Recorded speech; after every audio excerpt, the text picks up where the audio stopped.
الحمد لله وكفى والصلاة والسلام على عباده الذين اصطفى اما بعد بسم الله الرحمن الرحیم.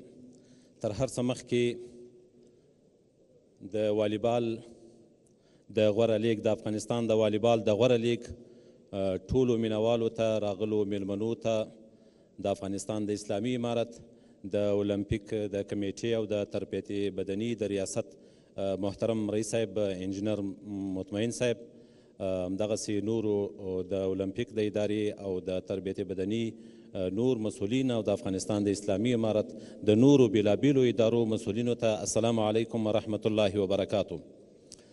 قدرمنو حاضرینو، ډیر خوشحاله یم چې نن یو ځل بیا د خپلو ځوانو ورزشکارانو په دغه مراسمو کې خپل ځان شریک وینم. ډیر خوشحاله یم. حاضرینو، لکه څرنګه چې تاسو ته معلومات شته، سپورت د ښه صحت د ضمانت ترڅنګ د ملتونو د قومونو او د هیوادوالو د وصل کرښه هم ده، د یووالي سمبول هم ده. همدغه سپورت ته چې قومونه سره یو ځای کوي، ملتونه سره یو ځای کوي، ولایتونه سره یو ځای کوي، حتی هیوادونه سره یو ځای کوي. او د همدغه سپورت په له امله د دې په ذریعه باندې زموږ ځوانان کولی سي چې د امن او د سولې پیغام نورې نړۍ ته یوسي او دغه پیغام او انځور نورې نړۍ ته ورکړي چې افغانستان اوس یو امن هیواد ده، دلته ډاډمنه امنیتي فضا ده. د لوبو دپاره، د نورو ترقیاتي کارونو دپاره افغانستان اوس تر ټولو مناسب فرصت په لاس کې لري. له دغه څخه باید استفاده وکړو. قدرمنو حاضرینو، ډیر خوشحاله یم چې یو په بل پسې موږ خپلې کړې ژمنې ترسره کوو. په نورو مجالسو کې او مراسمو کې موږ ویلي وو چې د افغانستان ملي راډیو تلویزیون د خپلو ورزشکارانو ترڅنګ ده او یو په بل پسې به د افغانستان د مختلفو محلي لوبو او نړیوالو لوبو مراسم او لیګونه ترسره کوي. لله الحمد، موږ خپلې ژمنې یو په بل پسې ترسره کوو.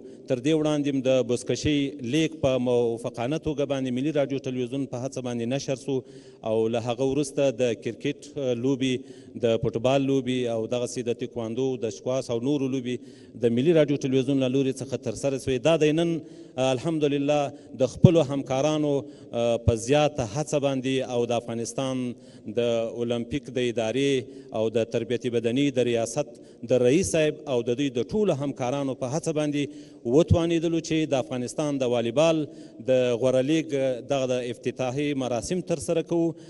دغه لوبې چې د شپږو ټیمونو تر مابین به ترسره کیږي او نږدې او ته ورځې به دوام لري. زه امید لرم چې دا به په ښه کامیابۍ سره ترسره سي او زما امید دی چې په دغه لوبو کې دغه ورزشکاران او چې نن لوبیږي او دوی خپل مابین په دوستانه فضا کې لوبې ترسره کوي، دا به یو ورځ د افغانستان په نمایندګي باندې نړۍ ته ځي او دوی به د ملي ټیم لوبغاړي وي انشاءالله تعالی. همدغسې زه د افغانستان د اسلامي امارت له مشرتابه څخه له ټولو مسؤلینو څخه هم مننه کوو چې همیشه یې د سپورت حمایت کړی ده، ملاتړ یې کړی ده او د دې زمینه یې مساعده کړې ده چې زموږ ورزشکاران په آزاده فضا کې او په ډاډمنه فضا کې دغه لوبې ترسره کړي. د اولمپیک د ادارې له مشرتابه څخه او د تربیت بدني د ریاست څخه ډیره مننه کوو چې هغوی په ډیرو سختو شرایطو کې کار کوي. دا اوس موږ تاسو وینو افغانستان له یو شمېر ستونزو سره او بندیزونو سره مخ ده، خو له دې سره سره د افغانستان د اسلامي امارت د مشرتابه خصوصي توجه ده چې سپورت برخې ته کړې ده.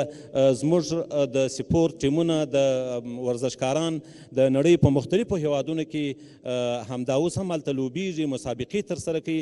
نو دا د دې وجه ده چې د افغانستان اسلامي امارت د سپورت او د ورزشکارانو او د ورزش پوره حمایت کوي.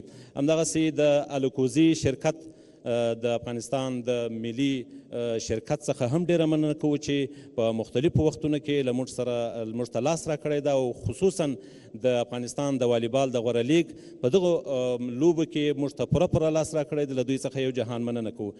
ټولو راغلو میلمنو څخه بیا هم مننه کوو چې په دغه مراسمو کې شرکت کړی ده. وما علینا الا البلاغ.